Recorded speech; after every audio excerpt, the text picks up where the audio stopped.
Did she or didn't she? Less than 24 hours after Beyonce's soaring rendition of the Star-Spangled Banner nearly stole the show at the inauguration, some of that praise has turned to backlash. Claims that Beyonce was actually lip-syncing are now setting the internet ablaze and raising the burning question, did she fake it? And if so, why should we care? ABC's David Wright went in search of answers.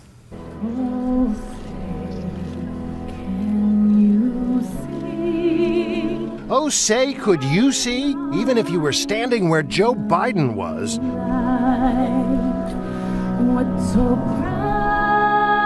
Was Beyonce really singing that rousing rendition of the Star-Spangled Banner?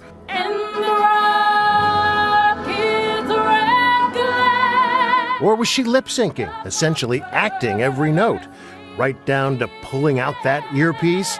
It's a mystery. So far, Beyonce's camp hasn't said whether she used a lip-syncing track or not. I think that if she did, people have a right to know why. Plenty of people on the platform noticed that during the national anthem, the band members were just pretending to play their instruments. Earlier today, the band confirmed that was so and said, flatly, Beyonce was lip-syncing. We all know Beyonce can sing. We all know the Marine Corps Band can play, the spokeswoman told ABC News. We do not know why she decided to go with the pre-recorded music at the last minute.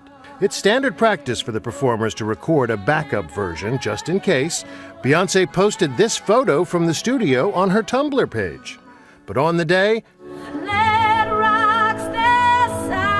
Kelly Clarkson performed live. No lip-syncing from her. Oh, beautiful for spacious sky. Same for James Taylor. Even though he said later he was worried about the cold. It's always hard for a guitar player to play when it's cold because your hands sort of stiffen up. You know, I was very relieved to have gotten through it without any major train wrecks. The only train wreck was the implication Beyonce was faking it, and everyone seemed to have an opinion. But from the key players today, icy silence. No comment from Beyonce, no comment from the inaugural organizers, no comment from the White House. And late in the day, the Marine Corps Band changed its tune, a higher-ranking spokesman saying, this time, no one in the Marine Band is in a position to assess whether her performance was live or pre-recorded. Semper Fi, the Marines fell on their swords. To me, it was her voice, it was her singing. Whether she did it live or she had done it previously in a recording studio really doesn't matter. Lip-syncing is an art in itself. Yes, it looks easy, but miss one beat and it's going to look totally fake. If she did lip-sync the anthem, she's in good company. One of the most famous renditions, Whitney Houston at Super Bowl 25, was lip-synced too.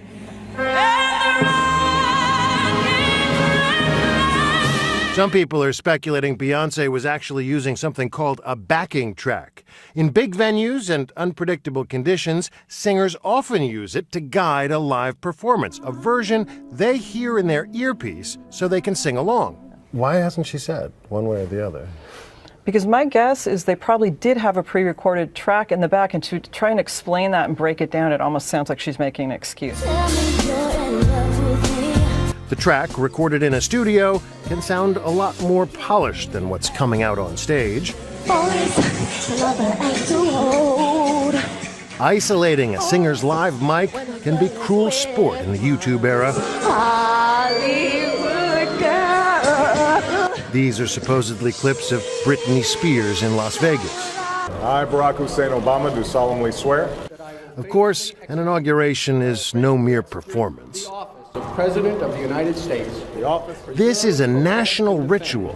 Preserve, protect, and defend. An occasion built around a president's solemn promise. This is supposed to be history, not showbiz. But history is rarely perfect. That here I bring is about... I'm not having a good light here, Todd. At JFK's inauguration, Robert Frost recited the wrong poem because it was too bright for him to read the one he had written. 4 years ago, it was so cold that Itzhak Perlman had to play air violin. Yo-Yo Ma finger-synced on the cello. But no one made a big fuss. I think that, shockingly, the internet is more interested in Beyonce than Yo-Yo Ma. 4 years ago, Aretha Franklin's voice cracked in the cold. Tonight, she said of Beyonce, "I thought she did a beautiful job with the pre-record. Next time, I'll probably do the same." But vocal coach Deborah Bird says Beyonce did right by the history books. Let's say she was having a vocal problem of any kind. If she flubbed it, it would be history in a negative way. When it comes right down to it, the event itself was a piece of showmanship. The president had already taken the constitutionally required oath of office on Sunday. I, Barack Hussein Obama, do solemnly swear. I, Barack Hussein Obama, do solemnly swear. The day specified in the 20th Amendment. All of this was one big show. The secret in Washington and in Hollywood is it's supposed to all look spontaneous. But trust me, it's not. It's extraordinarily well choreographed. And whether she lip-synced or not, Beyonce may well have stolen the show. And the